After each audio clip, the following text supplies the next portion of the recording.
À vous aussi. Et pour commencer, quelques questions d'actualité sur le vif.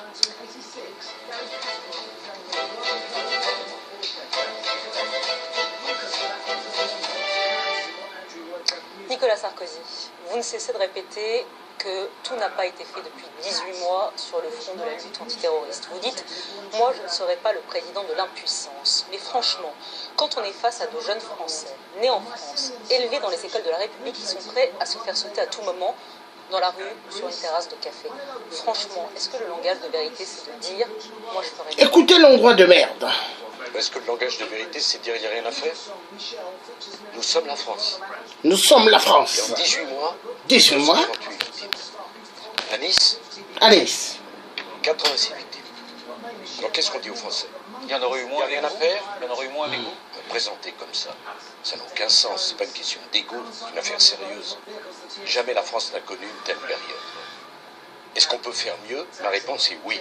Est-ce qu'on peut faire différemment? Ma réponse est oui. Ou alors, dans ce cas-là, c'est pas la peine d'être candidat à la présidence de la République. S'il n'y a rien à faire, on dit quoi aux Français? Attendez le prochain attentat? Attendez les prochains morts? Vous avez l'impression que c'est ce qui se passe? 3 lois antiterroristes, une loi sur le renseignement, l'état d'urgence voté avec notamment les voix de vote camp. Vous avez l'impression que rien n'est fait depuis 18 mois? Madame, à quoi sert-il de faire des fichiers S si les gens sur ces fichiers S qui portent atteinte à la sûreté de l'État, on n'en fait rien?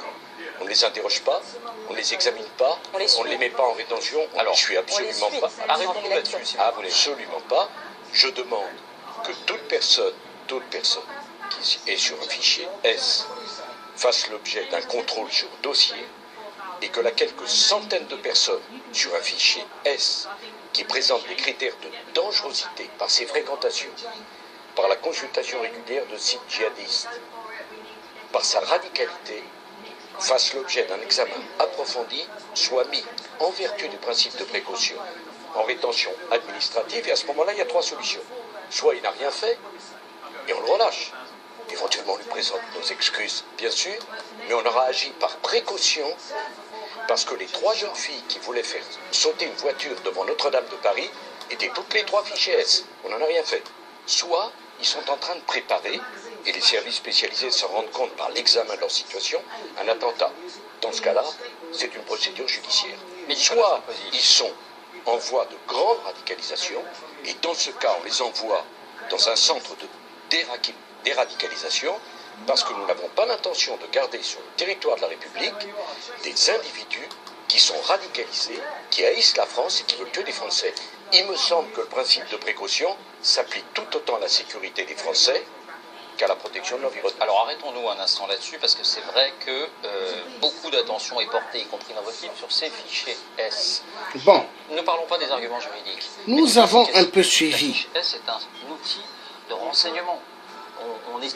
Donc vous voyez, Nicolas Sarkozy il passe dans une émission avant pour parler des affaires terroristes. Mais pendant ce temps, le vrai terroriste, Nicolas Sarkozy, l'Hongrois de merde, qui est allé bombarder la Libye, qui a bombardé la Côte d'Ivoire, renversé Laurent Gbagbo. Hein? Est-ce qu'il est allé à la CPI? L'Hongrois de merde qui se cache derrière les Juifs. L'Hongrois de merde. Et sur beaucoup des dossiers de 8% Sassou, assassin du peuple aux poules. Est-ce que 8%, est-ce que Nicolas Sarkozy a parlé à 8% des Français morts dans le DC-10 UTA assassinés par sa petite poule? 8%? Non. Non, ça n'intéresse pas Nicolas Sarkozy. Ce qui intéressait Nicolas Sarkozy à l'époque, ce sont les valises de la France-Afrique. Ce sont les mallettes de la France-Afrique. Détournement de fonds. Oui, oui. Pendant ce temps, les Africains, est-ce qu'ils ont des hôpitaux fiables pour les sauver? La vie des maladies qu'ils ont? Niet. Il n'y a pas. Est-ce que Nicolas Sarkozy a parlé à Sassou par rapport à l'affaire des disparus du beach? Niet. La justice française tourne sur le dossier des disparus du beach. Jusqu'aujourd'hui. Hein? On se moque de qui là? Hein? Des Congolais, non? Voilà. Nicolas Sarkozy, l'Hongrois de merde, veut se faire passer pour un bon poète. parce qu'il croyait être encore président en France. Mais les Français avaient dit « Feu, stop moving ». Ils ont mis plusieurs cartes rouges pour mettre barrage à l'endroit de merde. Voilà. Voilà. Nous allons écouter le fils à Kadhafi. Et le fils à Kadhafi, j'ai suivi aujourd'hui à la télé, il a dit, il y a l'élection présidentielle qui arrive en Libye, il va se présenter. Et faisons que Dieu fasse que le fils à Kadhafi passe. Vive la vraie justice de Dieu. Parce que les Illuminati, les francs-maçons, eux tous, ils tremblent.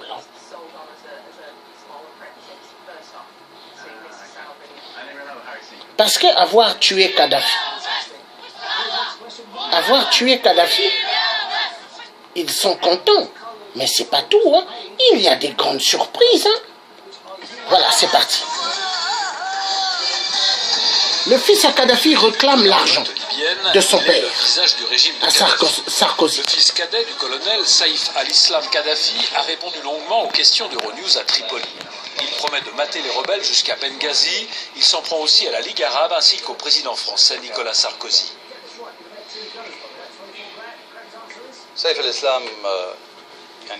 al-Islam Kadhafi, avant ces événements, vous vous présentiez comme le nouveau visage réformiste de la Libye. Aujourd'hui, que proposez-vous à ceux qui manifestent contre le régime?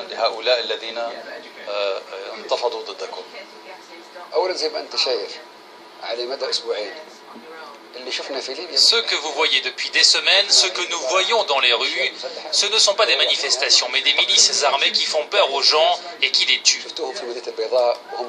Elles ont exécuté des policiers à Al-Baïda, elles ont pendu des gens sur les ponts à Darna, elles ont brûlé un homme sur la place publique à Misrata.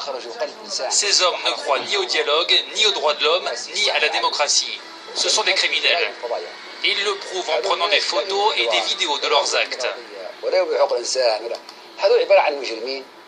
Aujourd'hui, on voit le peuple libyen se révolter pour défendre sa terre et son pays.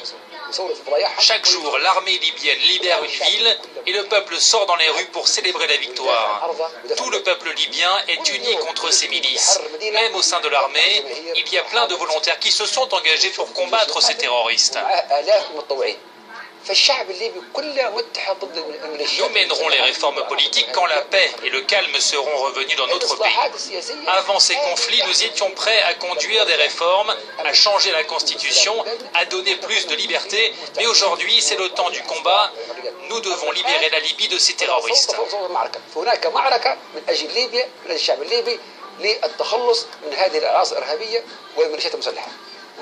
Pensez-vous que la Libye a besoin de réformes majeures?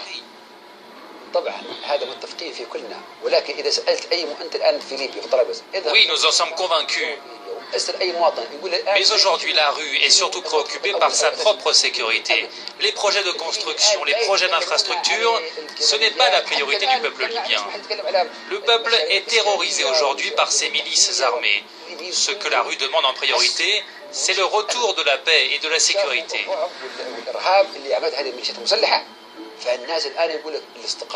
Nous conduirons les réformes dans 2 semaines ou dans 1 mois quand la situation sera stabilisée. Ce sera alors le temps de construire une autre Libye avec des nouvelles lois, une nouvelle constitution. Nous allons assister à l'émergence d'une Libye moderne.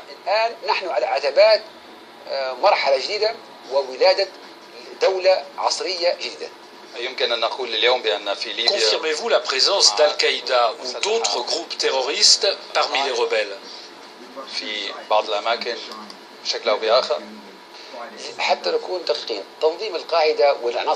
Al-Qaïda avait une présence limitée à Zawiya, Darna et à Al-Baïda.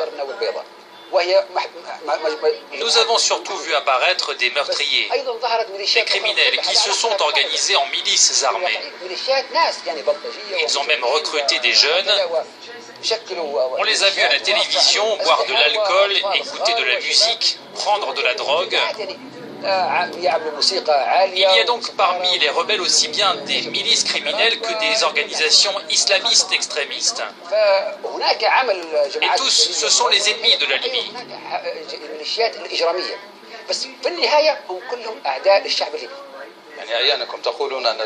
Donc personne en Libye ne manifeste contre le régime.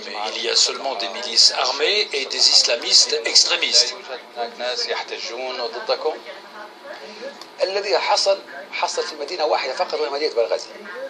Le plus important, c'est ce qu'il s'est passé à Benghazi. Dans les prochains jours, nous allons pouvoir vous montrer des films et la vérité va éclater au grand jour. Premièrement, il y a un certain nombre d'hommes d'affaires qui ont demandé aux Arabes de descendre dans la rue.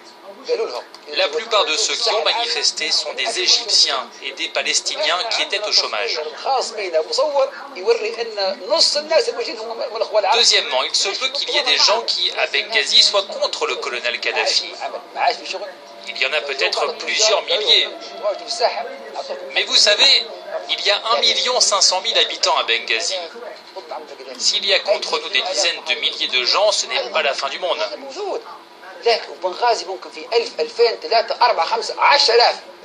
En Libye, il y a des gens qui ne croient pas en Kadhafi et qui ne croient pas non plus en Dieu.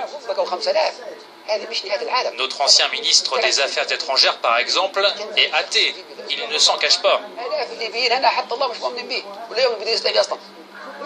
Je veux dire par là qu'il est normal que tout le peuple libyen ne soutienne pas Mouammar Kadhafi.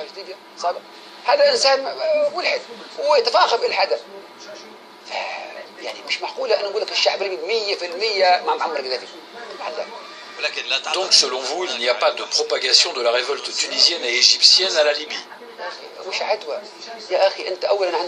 Il n'y a pas de propagation de la révolte. C'est une sorte de mode semblable aux révolutions qui se sont déroulées dans les années 60 en Europe. N'oublions pas non plus qu'il y a des chaînes arabes qui mènent contre nous une véritable guerre médiatique en faisant circuler des mensonges et des rumeurs. Notre peuple en est conscient. Par exemple, une de ces chaînes a dit que les forces libyennes attaquaient le port de Mesda. Mais Mesda est une ville située en plein cœur du désert. Les chaînes de nos frères arabes sont arrivées à un niveau très bas, très humiliant. Et aujourd'hui, le peuple libyen se moque d'elles. Ces télévisions arabes ennemies disent que Tripoli est tombée aux mains de ce qu'elles appellent la Libye libre et que les combats sont en cours dans les rues de Tripoli. Certaines informations prétendent que vos forces armées sont proches de Benghazi et même de la frontière avec l'Égypte. Qu'allez-vous faire de ceux qui ont manifesté contre vous?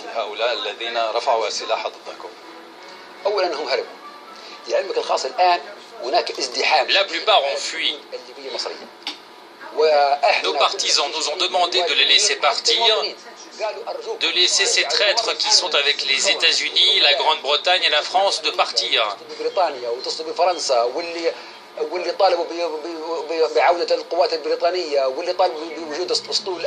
ceux qui ont demandé l'intervention des troupes américaines, britanniques ou de l'OTAN fuient vers l'Égypte. Nous ne voulons pas les tuer, nous ne voulons pas nous venger de ces traîtres qui ont trahi le peuple. Nous leur disons tout simplement qu'ils peuvent aller en Égypte en toute sécurité et qu'ils n'ont plus leur place en Libye. Et je peux vous dire qu'ils sont déjà nombreux à avoir fui.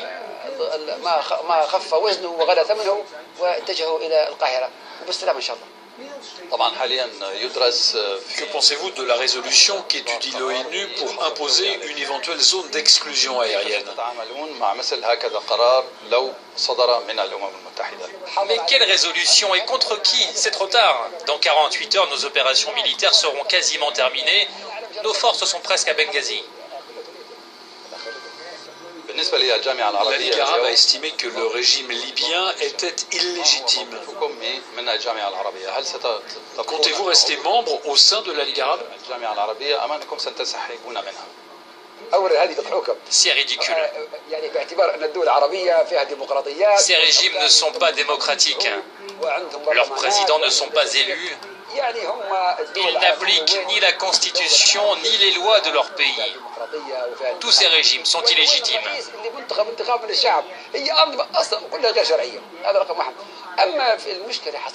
Ammar Moussa, le secrétaire de la Ligue arabe, reçoit de l'argent du Qatar pour préparer la présidentielle en Égypte.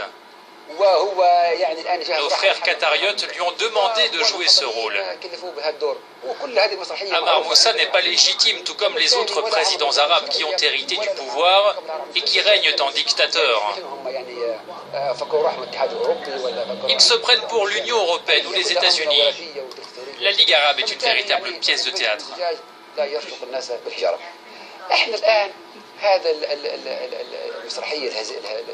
La priorité aujourd'hui n'est pas de décider si nous allons rester ou non dans la Ligue arabe. Nous prendrons cette décision plus tard. Notre priorité est de terminer le combat contre les milices armées et de libérer le pays.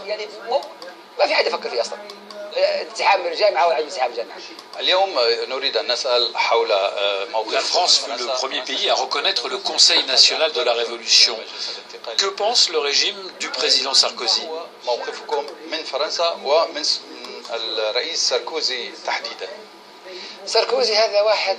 Tout d'abord, il faut que Sarkozy rende l'argent qu'il a accepté de la Libye pour financer sa campagne électorale. C'est nous qui avons financé sa campagne et nous en avons la preuve. Nous sommes prêts à tout révéler. La première chose que l'on demande à ce clown, c'est de rendre l'argent au peuple libyen. Voilà. Le clown, le fils Kadhafi appelé Sarkozy par clown, qui rend l'argent. Les documents et les opérations de transfert. 50 millions. Dernière question, le régime compte-t-il instaurer le principe du pouvoir héréditaire en Libye?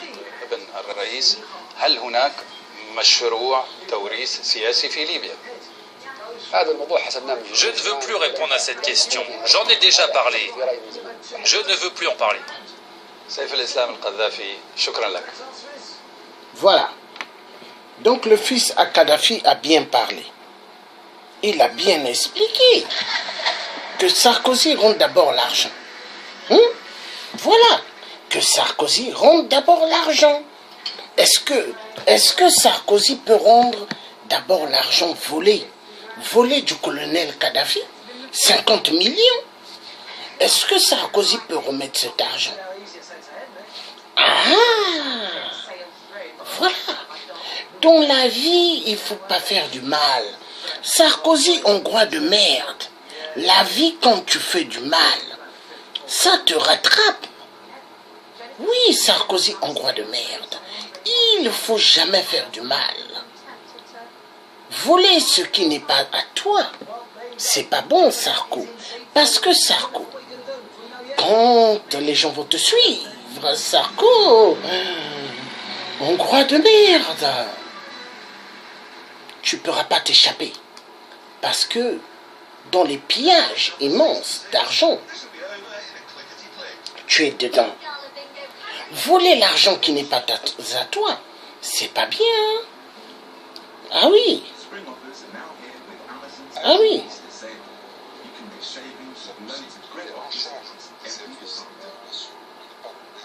On va suivre autre chose de véridique, car c'est le dossier de Nicolas Sarkozy, l'hongrois de merde. Ah, le clown voleur des valises de la France-Afrique. C'est parti. L'hongrois de merde. Poursuivi pour détournement de fonds. On parlait de 2006, n'est-ce pas, de novembre De la Libye. 2006, disons début 2007. Sarkozy était toujours à l'intérieur. Claude Guéant était toujours le directeur du cabinet. Et les relations entre les services étaient devenues, les services je dirais, de sécurité des deux pays étaient devenues très importantes. Il y avait des échanges. Et donc, Quel genre d'échange?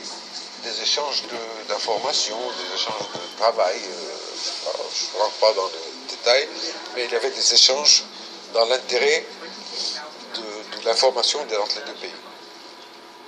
Un jour, M. Sanoussi, qui était en charge des services des relations, des services des relations extérieures, si vous voulez.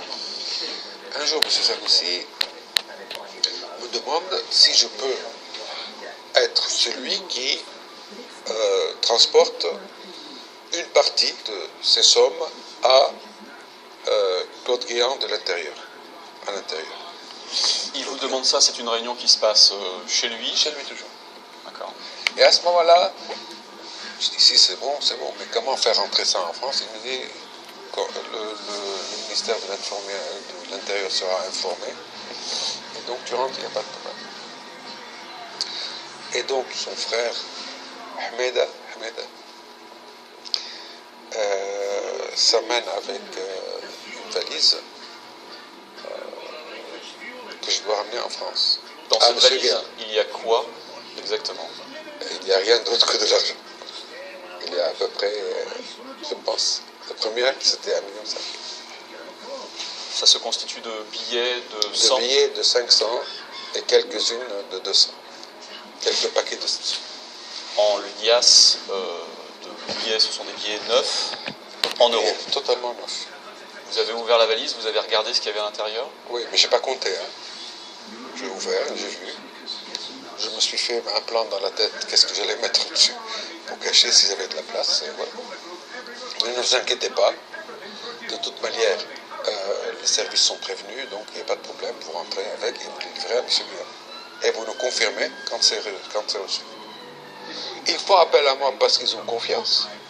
Donc je prends, je livre. Donc vous partez le lendemain matin à 9h, mais dans un avion privé, les Libyens organisent... Non. Des plus classiques et normaux, africains. Vol quotidien d'Africa, Tripoli, Paris. On est au mois de novembre 2006. Vous arrivez à Paris, comme n'importe quel autre passager. Mais comment vous faites pour sortir de l'aéroport avec cette valise pleine d'argent? Une valise comme un passager qui sort avec... Que vous avez avec vous, bien sûr, dans l'appareil. Bien sûr. Et vous auriez pu être arrêté à la douane? Justement, je vous dis, on m'a assuré, et j'ai confiance en Libye, j'ai pas confiance en la France, mais j'ai confiance en Libye, que quand ils me disent, pas de problème, tout le monde est avisé, ils vous attendent, il n'y a pas de problème. Donc je rentre, je leur fais confiance. Et vous passez la douane? Je passe comme les passagers passent la douane normale. Sans aucun problème? On vous a jamais arrêté? Jamais. Et si on vous avait arrêté? Si on m'avait arrêté, j'aurais dit de quoi il s'agit, à qui c'était destiné, et je l'aurais laissé sur place, débrouillez-vous. Mais vous êtes passé? Bien sûr. Vous montez dans votre voiture? Je monte dans ma Et voiture. racontez-nous la suite. Et je téléphone à M. Guéant, et je lui donne rendez-vous immédiatement. Enfin, il me donne rendez-vous immédiatement. Donc vous êtes dans votre voiture et vous vous dirigez vers où exactement? Vers la place pour vous. Au ministère de l'Intérieur. Je sors de la voiture avec la valise et je rentre par la porte principale. On vous fouille, on vous demande Pas qui du vous tout, êtes? pas du tout. Je Comment ça donne se mon passe? nom. Et je sais que je suis attendu, donc je rentre directement. On m'accompagne chez M. Guéant. Donc quelqu'un vous accompagne, vous avez votre valise avec vous? C'est une valise à roulettes? Non, c'est une valise avec un zip en cuir. D'accord, donc c'est en Marron. fait une petite mallette. Grande. Je rentre dans... quand vous allez en face, vous avez les escaliers principaux, où il y a le grand bâtiment, et le bâtiment collé qui fait une autre entrée à ta droite, à votre droite. Et le premier étage, c'est le bureau de M. Guéant. Quand vous rentrez dans le bureau de Claude Guéant, qu'est-ce qui se passe? Bonjour, ça va, etc. J'arrive une seconde, voilà. Il sort de derrière son bureau, on parle un tout petit peu sur la chaise. Il voit où j'ai laissé le truc. C'est bon. La valise? La valise, et voilà. Vous la laissez où exactement? Dans le bureau, Ouais. à côté de l'armoire, là. Yes. À lui de se débrouiller. Je ne suis pas à savoir où est-ce qu'il va la mettre. Est-ce que lui la prend par exemple? Est-ce qu'il prend la valise et il la met sur son bureau, il vérifie ce qu'il y a à l'intérieur? Ah non, pas du tout. Il sait très bien de quoi il s'agit. Il sait très bien que je ne vais pas la voler. Il sait très bien que je la mets ici. Il sait très bien ce qu'il y a dedans. Mais il ne l'ouvre pas, il ne vérifie pas. Pas devant moi. Claude Guéant a quelle réaction quand vous lui amenez cette valise? Il s'attendait. Il s'y attendait. Ah, ici, pardon, il s'y attendait. Vous en parlez de cet argent? Du tout. Du tout, du tout. Je pensais que c'était une histoire de service. Et c'est comme ça que ça se passe. Votre but ce jour-là, c'est de remettre cet argent. Et de partir. De fuir. Le deuxième voyage se passe de la même manière, c'est-à-dire que, est-ce que vous retournez chez M. Sanoussi? Est-ce que vous revoyez M. Omaïda? Toujours. Non, c'est pas Ouaïda. Non, cette fois-ci, c'était prêt. Il n'y avait pas de... La deuxième fois, il n'y avait pas de... La deuxième fois, l'argent, vous l'avez pris de M. Sanoussi, vous l'avez donné en main propre. Toujours sans le compter. Même valise. C'était le même type de valise? La même. Et moi d'ailleurs, je dis, est-ce que vous avez des valises destinées à ce genre? Voilà, parce que c'était la même. Dans cette deuxième valise, il y avait combien à peu près? Il vous l'a dit? Je pense que la deuxième était de 2 millions. Et la troisième, en total, le total faisait 5. Donc la deuxième 2 et la troisième 1,5.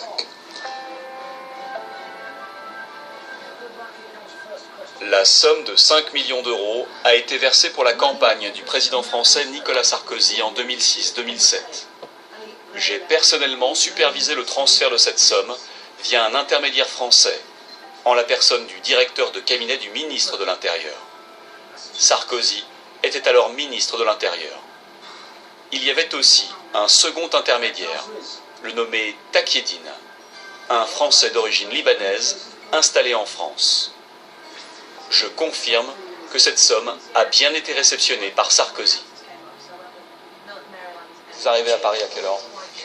Normalement, j'arrive à 11h30 si ma mémoire est bonne. Ce deuxième voyage a eu lieu en 2006. Oui. Vous montez dans votre voiture, donc vous appelez M. Guéant tout de suite pour lui dire que vous arrivez? Ils sont tout de suite dans les 15 minutes après. Okay. Et j'avais un numéro de téléphone où il me répondait tout le temps. Ah, vous avez mis en place? Non, il avait un numéro de téléphone, d'ailleurs qu'il a conservé jusqu'à la présidence et après, où il m'avait promis de ne jamais le changer pour moi. Donc vous faites le même parcours. Est-ce qu'il a ouvert la valise cette fois-ci? Non, il n'ouvrait jamais la valise. Pas devant moi en tout cas. Est-ce qu'il la mettait dans un coffre? Non, je ne sais pas ce qu'il en faisait après. Il l'a ramené chez lui, il l'a monté dans un coffre, il l'a amené au service. Je n'en sais strictement rien. Est-ce que vous demandez à voir M. Sarkozy? Pas du tout. Donc, parce que ma charge est de voir M. Guéant. Et c'est M. Guéant qui vous dit, attendez, on peut peut-être voir...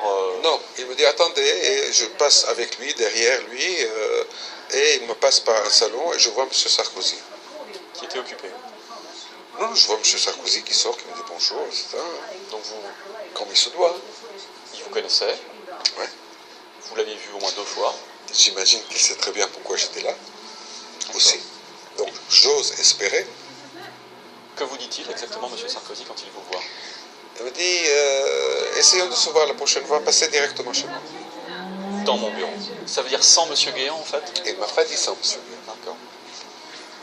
Alors, essayons de se voir la prochaine fois. Ça veut dire direct. Et ce qui s'est passé, c'est direct. La prochaine fois.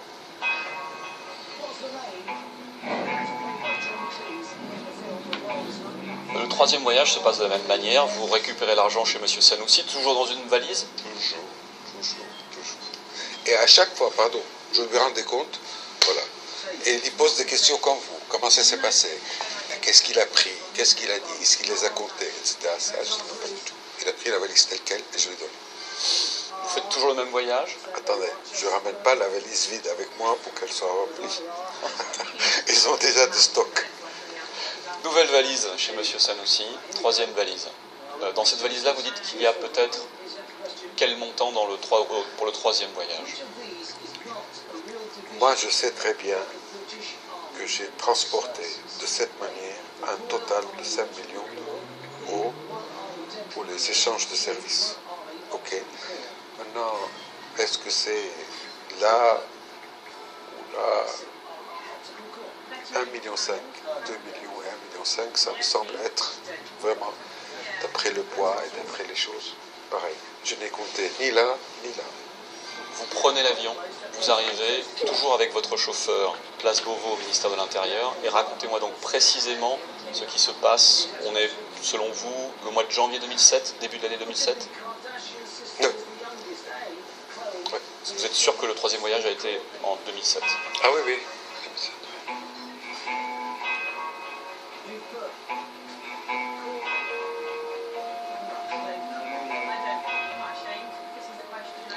Mais cette fois-ci, je suis amené directement en haut. Au premier étage, il y a un appartement. Est-ce que vous rencontrez M. Sarkozy ? Oui. En personne ? Oui. Et la valise ? Il me parle, et qu'est-ce qu'on fait à propos de ces nurses, ces infirmières là? Je pense que ça va se passer avant l'élection présidentielle. La libération, vous voulez dire ? Oui, la libération. Donc vous avez un entretien avec M. Sarkozy qui dure quelques minutes. 2, 3, 4. Vous parlez des infirmières, bulgares. La valise, est-ce que vous l'avez posée dans cet appartement ? Ah, posé, toujours. Vous vous souvenez où vous l'avez posée ? À l'entrée, c'était quelque chose de... Quand je rentre, il y a quelque chose de rectangulaire, là, qui est très profond. Et comme un salon, mais en longueur. À l'entrée, derrière, vous ouvrez la porte, il y a un petit salon là, contre le mur. Est-ce que M. Sarkozy vous a vu déposer cette valise contre le mur ? Bien sûr. Est-ce que M. Sarkozy sait pourquoi vous déposez cette valise ? Est-ce qu'il est au courant de ce qui est à l'intérieur ? Ça, franchement, je veux dire, bien sûr. Oh, Est-ce que vous avez vu M. Sarkozy ouvrir la valise ? non, non, pas du tout. Est-ce qu'il- Ni ouvert, ni vérifié, ni rien du tout. On parlait tout de suite d'autre chose. Vous vous sentez... Vous êtes dans quel état d'esprit à ce moment-là ? Comme d'habitude, je suis serein. Vous saluez. Et vous Au revoir, partez. monsieur le ministre. C'est tout. Ça a duré quelques minutes à chaque fois. Entre les rencontres avec M. Guéant ou la rencontre avec M. Sarkozy, Quand il s'agissait de dépôt de ces valises, oui. c'était quelques minutes à peine.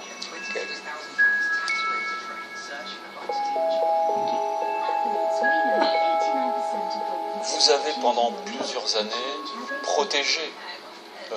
Guéant et M. Sarkozy. C'est la première fois que vous racontez cette histoire. Ouais. Pourquoi décider de raconter cette histoire aujourd'hui, M. Tagui ? Aujourd'hui, après avoir déposé tous mes mémoires à la justice, pas à moi, je viens de les déposer il y a à peu près une semaine, je dis aujourd'hui, je dépose à la justice et je suis libre de parole. Et pour que je puisse raconter exactement, parce que j'étais à l'intérieur, et j'ai découvert des choses qui ne méritent plus d'être cachées. Rappelez-vous, je parle 2006, 2007. Pour moi, Sarkozy était toujours un champion. Mais pourquoi et comment se fait-il qu'un type comme celui-là puisse prétendre encore une fois à la présidence de la République? Le peuple français doit réagir. Ça va exploser. Je vous dis, ça va exploser. Comment vous qualifiez maintenant, avec le recul également, ce système, finalement, auquel vous avez participé ? Je le qualifie de mafieux. Vraiment, même la mafia était un peu plus respectueuse que ça. Mais quelle responsabilité donnez-vous à M. Sarkozy dans ce que vous appelez, vous, cet État mafieux ? La tête. Aujourd'hui, n'est-ce pas lui qui a remplacé Chirac? Jacques Chirac est devenu, à côté de lui, un saint. Answer.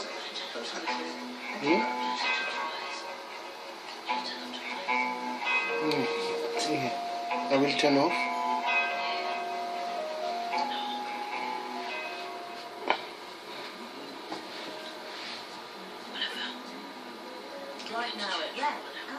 Okay. Bon. Notre invité ce matin, Ziad Voilà. Takieddine, bonjour. Merci d'être avec nous, on va essayer de ça. Donc, nous avons suivi l'homme de Kadhafi qui vit en France, ce qu'il a dit sur Nicolas Sarkozy, l'Hongrois,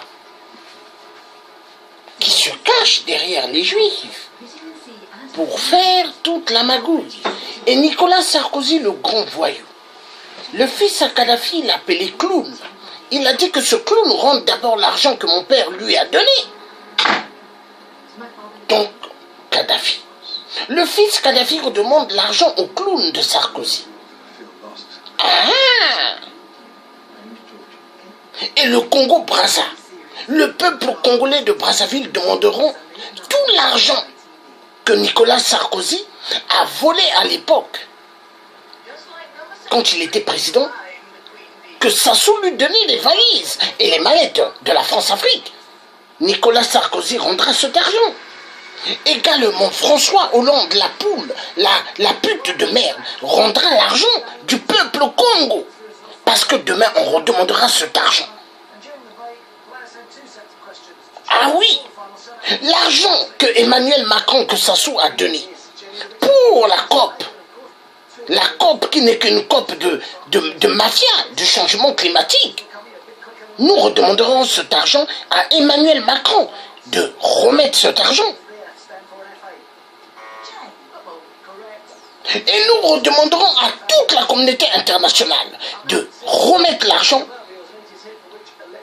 détourné par le clan de 8% au Congo-Brazzaville. Et cela se fera. Cela se fera. Parce qu'il y en a marre. Une France, soi-disant pays de droits de l'homme, spécialiste dans la mafia. C'est parti. C'est parti. Il y en a marre. Il y en a marre, Nicolas Sarkozy, hongrois de merde. Il y en a marre. La France de merde, il y en a marre. Il y en a marre, vous avez trop fait de mal à l'Afrique. Il y en a marre.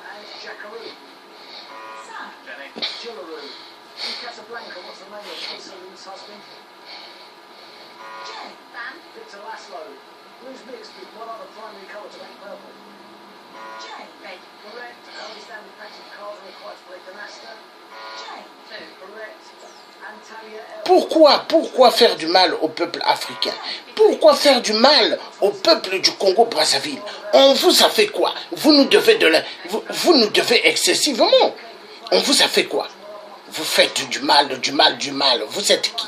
Vous êtes qui? Moi, le tien, je vous demande, vous êtes qui? Vous êtes qui? Oui. Mais ça veut dire quoi, ça? Ça veut dire quoi? Pour qui vous vous prenez? Pour qui vous vous prenez? Il y en a marre. Il y en a marre.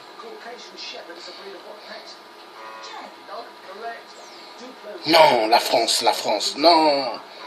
La France champion dans le vol. Non. Champion dans le vol. Champion dans une mafia terrible, la France. Non. C'est parti. C'est parti. Ça fait mal.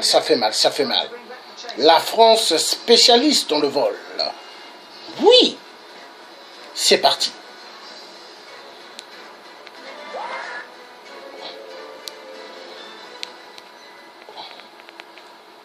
Non.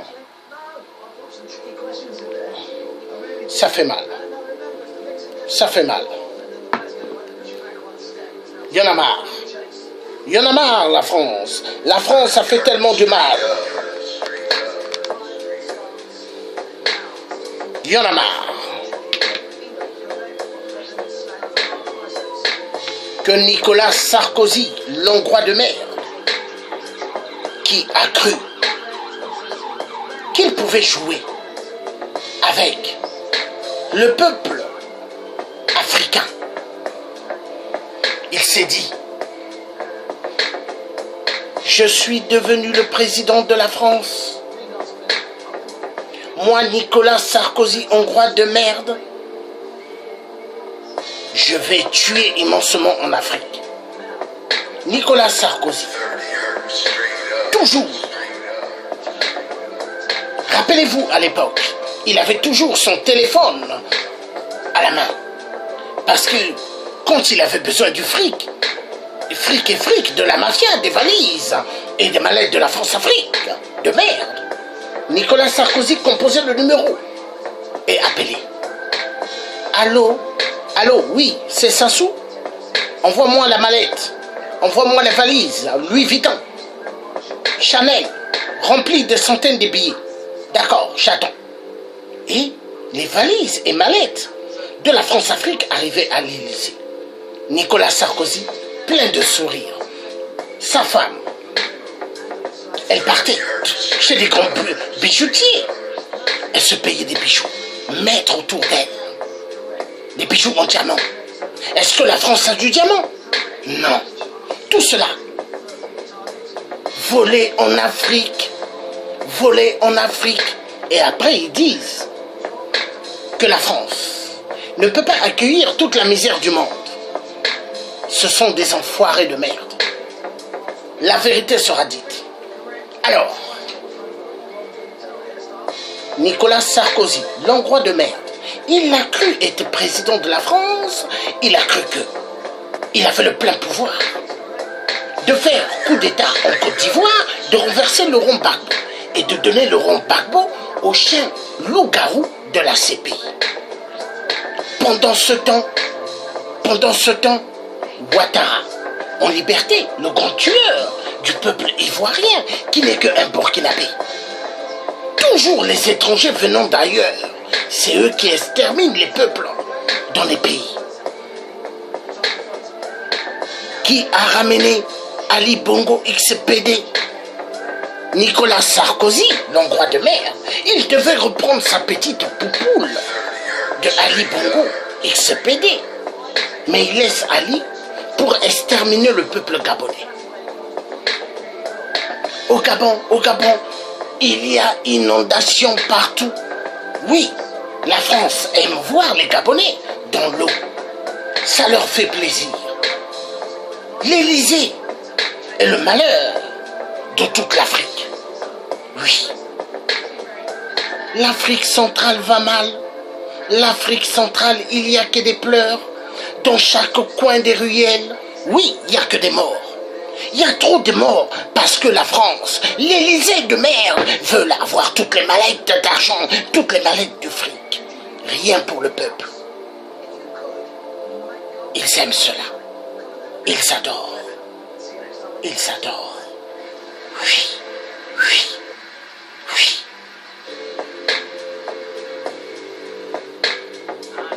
Alors, Nicolas Sarkozy, Hongrois de merde, prend son téléphone et compose un seul chiffre qui tombe sur le numéro d'Ali. Ali, ne construis pas des caniveaux au Gabon. Je suis moi, Nicolas Sarkozy, je suis le vrai président du Gabon. Toi, tu n'es qu'un mouton, tu n'es que la marionnette au Gabon. Et Ali répondra, ah, mes respects, patron. Mes respects, patron. Ali répondra à Nicolas Sarkozy, mes respects, patron. Et après, Ali, oui, oui, patron, envoie-moi des mallettes et valises. Et Ali appelle son ministre de Finances et demande, remplis des valises. Chanel remplit 3 à 4 valises et 5 mallettes envoie en direction de l'Élysée à Nicolas Sarkozy. C'est comme ça que la France-Afrique fonctionne. C'est une mafia bien organisée.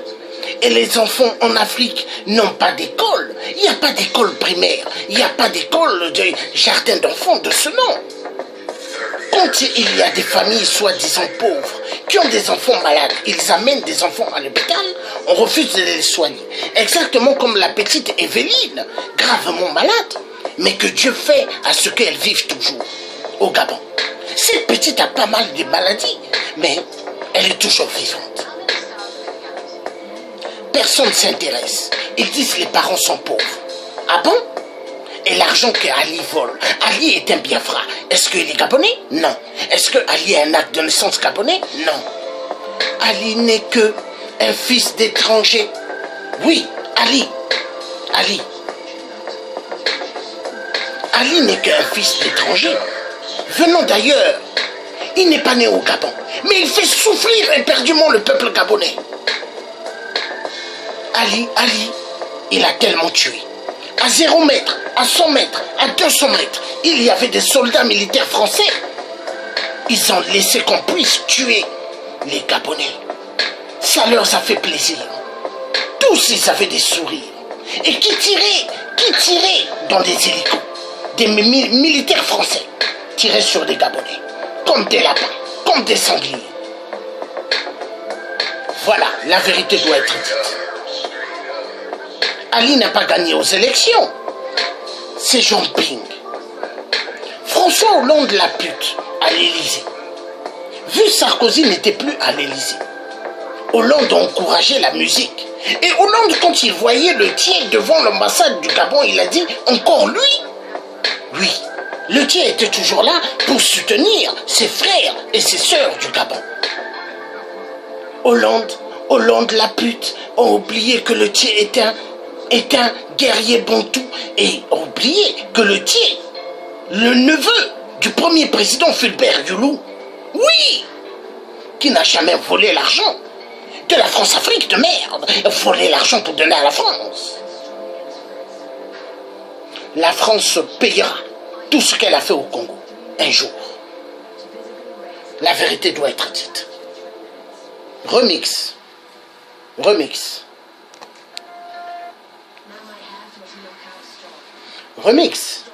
La vérité triomphera, car la vérité, toute vérité vient de Dieu. Alors la France, tout pour leurs intérêts. Ah oui, tout pour leurs intérêts et rien pour le peuple africain. C'est triste. C'est triste.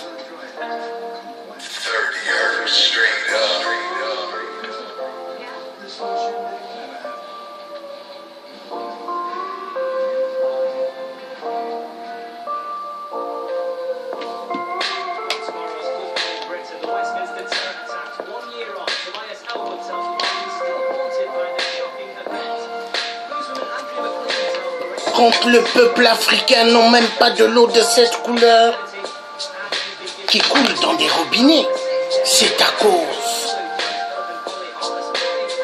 de la France. L'Élysée interdit à Ali Bongo ou à Ali Bongo XPD ou à 8% XPD ainsi qu'à Paul Biya, à tous les autres dictateurs de l'Afrique de ne pas donner de l'eau potable au peuple. Il n'y a même pas de l'eau des bouteilles. L'eau des bouteilles, très chère, dans les magasins des Libanais. Mais les Libanais que vous voyez en Afrique centrale, on vous dit que ce sont des Libanais. Mais tous, ce ne sont pas des Libanais. La majorité, ce sont des Juifs déguisés en Libanais. Oui, ils n'ont pas que des magasins, mais ils sont là pour vendre les armes. Les armes pour exterminer le peuple africain. Ils ne veulent pas voir les peuples africains dans la zone. Une Afrique sans le peuple africain est une Afrique meilleure. Le plan est bien tracé pour les Occidentaux. Envoyer les Africains à la mort. Oui, ils adorent. Pour eux, envoyer les Africains à la mort. Avoir la même mise sur tous les minéraux en Afrique, c'est meilleur. Alors, la mafia de la France-Afrique, quand ils voient les Gabonais au pavillon de droits de l'homme, manifester, faire des marches Ils se disent encore eux. Mais oui, encore eux. Les Gabonais iront jusqu'au bout. Les Gabonaises de ce nom, femmes de ce nom, jeunes filles de ce nom, jeunes hommes de ce nom, qui ont besoin d'un avenir meilleur et stable, iront jusqu'au bout. C'est fini. C'est fini. De toujours baisser son pantalon à la France et de baisser sa culotte à la France. Nous sommes une génération, nous ne laisserons pas en découdre. J'en ai marre. 8%, Ali Bongo XPD, Paul Biya, Idriss Déby, Kabila XPD, Paul Kagame XPD. Tous les dictateurs de l'Afrique qui ont toujours accepté de baisser leurs pantalons et de baisser leurs culottes ou leurs shorts, c'est parce qu'ils aiment bien le slow ou le zouk. Caressement des fesses. Caressement des fesses parce que la majorité, ce sont des PD. Des PD, ils adorent. Les caressements des fesses. Caressement des fesses. Oui, les caressements des fesses. Parce que la majorité, ce sont des PD. Oui, des PD parce que chez les francs-maçons, ils sont pleins. Il y a tellement de PD chez les francs-maçons. Il y a tellement de PD chez les Illuminati. Il y a tellement de PD chez les francs-maçonneries. Il y a tellement de PD chez les prêtres, les cardinaux, les monseigneurs. Il y a tellement de PD chez les faux pasteurs. Voilà, vous verrez, les faux pasteurs en Belgique, la majorité sont des pédophiles. Ils aiment coucher avec des filles de 14 ans. C'est tous des malades. Et dans leur églisette, il y a 100, 200 personnes. Matin, midi, soir. Tous sont là. Mais ils oublient, ou elles oublient, qu'il y a la famille à les préparer, nourrir la famille. La France-Afrique est une malédiction, une maladie, oui. La France-Afrique ont chargé les faux pasteurs de faire de faux travail, ont chargé le Vatican de faire le sale boulot, ont chargé l'Église catholique de faire le sale boulot. C'est ce qui se passe. Alors, ceux qui se disent docteurs, ceux qui se disent écrivains, comme Alain Mabankou du Congo-Brazzaville, est-ce qu'il a déjà parlé comme moi le Tché je parle? Non. Alain Mabankou, il a toujours baissé son pantalon et sa culotte à la France. Alain Mabankou est un franc-maçon. Mais oui, Alain Mabankou est un franc-maçon. Les francs-maçons, ils sont chez les écrivains, ils sont chez les médecins, ils sont chez les avocats, ils sont chez soi-disant des professeurs de l'université, comme Richard Baudry. Anthony a toujours dit qu'il était professeur à l'université. Mais c'est un grand menteur. Il doit le Tché immensement d'argent qui n'a jamais remis l'argent du Tché. Voilà des plaisantins, des rigolos, des voleurs. La vérité doit être dite. Ah oui. Richard Baudry, Anthony, un grand mafieux. Oui, il est un grand mafieux. Et si on va bien chercher, il se peut qu'il s'est converti pour devenir un franc-maçon. Voilà, pour baisser son pantalon et sa culotte. Voilà. La vérité sera toujours dite avec le Tché. Ah oui, ah oui, ah oui. Car 8%, Sassou, qui n'a pas gagné aux élections, baisse son pantalon tout le temps. La vérité doit être dite. Les enfoirés de merde, les enfoirés de merde. Ah oui, ils adorent toujours baisser leurs pantalons. Voilà, la vérité doit être dite. Alors, le clown de Nicolas Sarkozy, hongrois de merde, tu dois remettre l'argent que Kadhafi t'avait donné. Oui, 50 millions d'euros. Il faut remettre cet argent. Hein, Nicolas Sarkozy, le clown. Le fils Kadhafi a dit que tu es un clown. Alors, c'est parti. Au nom de nos ancêtres, la France payera le mal. Au nom des ancêtres bantous, la France payera tout le mal qu'elle a fait. Ah oui. Vous avez des gens dans des salles à Paris. Ils adorent avoir des stylos et pas mal de paparazzi de documents. Mais tous veulent être des leaders. Leaders des associations, présidents des associations. Tous font des documents et forment leur gouvernement et vont déposer à l'Élysée.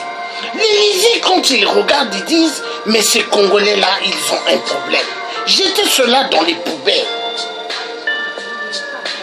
Les Congolais n'ont jamais compris. Tant que vous aurez l'esprit des revanchards, le Congo ne sortira pas du gouffre. Aujourd'hui, les Congolais francs-maçons devront sortir des salles, car là où il y a des francs-maçons, on ne sortira jamais de la merde. Les francs-maçons aiment baisser leurs pantalons, aiment baisser leurs culottes. Est-ce qu'on peut travailler avec eux? Négatif. Négatif. Les francs-maçons tous devront sortir des salles. Alors, vous avez Tony Moudilou, le grand traître, qui a fait à ce que le général Moukoko aille en prison. Il vient dans les salles pendant que le vieux Boukadia est en train de parler de la conférence BIS. Moudilou est là. Tony Moudilou, ah bon? Celui qui avait pris les noms de toutes les listes de tous les manifestants et des combattants et des résistants était allé donner à Mpila. Bien accueilli à Mpila, il dormait dans les grands hôtels de Brazzaville, payé par le PCT voleur. Tony Moudilou est un espion. Oui, un espion. Mais par contre, les gens des salles, tellement ils sont des gens des sentiments. Mais dans la politique, il n'y a pas de sentiments. Les sentiments n'existent pas dans la politique. Mais quand on va bien fouiller, il y a pas mal de francs-maçons. Oui, francs-maçons exactement comme Nicolas Sarkozy, l'Hongrois de mer. Un spécialiste de la franc-maçonnerie de la Grande Loge de France satanique. Nicolas Sarkozy, Hongrois de merde, il avait voulu encore se présenter pour pouvoir mater les Africains. Tous les Africains avec des cartes d'identité françaises et des cartes électorales sont allés voter. Ils ont mis barrage à Nicolas Sarkozy. Le tient dans les trains, dans les métros, en train de faire des grands discours pour bloquer Nicolas Sarkozy. Nous avons fait un travail immense, oui. Tous étaient debout pour mettre barrage à l'Hongrois de merde. Oui, on a fait un grand travail. Parce que si l'Hongrois de merde passait encore président, c'était le grand chaos dans toute l'Afrique. Mais Dieu a dit niet. Dieu avait mis tous ces hommes debout pour mettre barrage à Nicolas Sarkozy, l'Hongrois de merde, franc-maçon, Illuminati, franc-maçoncerie. Oui, eux tous, ils aiment les mallettes de la France-Afrique. Ils aiment l'odeur du fric. Alors, les trafics des frics, des mallettes de la France-Afrique, les transactions, les mallettes, tout en cuir. Louis Vuitton, Chanel, Christian Dior, oui, et les grandes valises, Louis Vuitton, Chanel, Christian Dior. Ils adorent mettre beaucoup de beaux billets neufs dans des valises Louis Vuitton, Chanel, Christian Dior. C'est tous des mafieux. La politique française, les députés que vous voyez à l'Assemblée, tous des mafieux. Les députés que vous voyez au Sénat, tous des mafieux. Voilà pourquoi la France-Afrique, ils espèrent toujours que la France-Afrique continuera, car la France-Afrique c'est l'héritage de psychopathes mythomanes, général de Gaulle de merde. Général de Gaulle, un merde de merde, général de Gaulle de merde. le malheur de toute l'Afrique. Général de Gaulle. Général de Gaulle. Général de Gaulle. Général de Gaulle de merde. Alors, la France en marche. Du nouveau président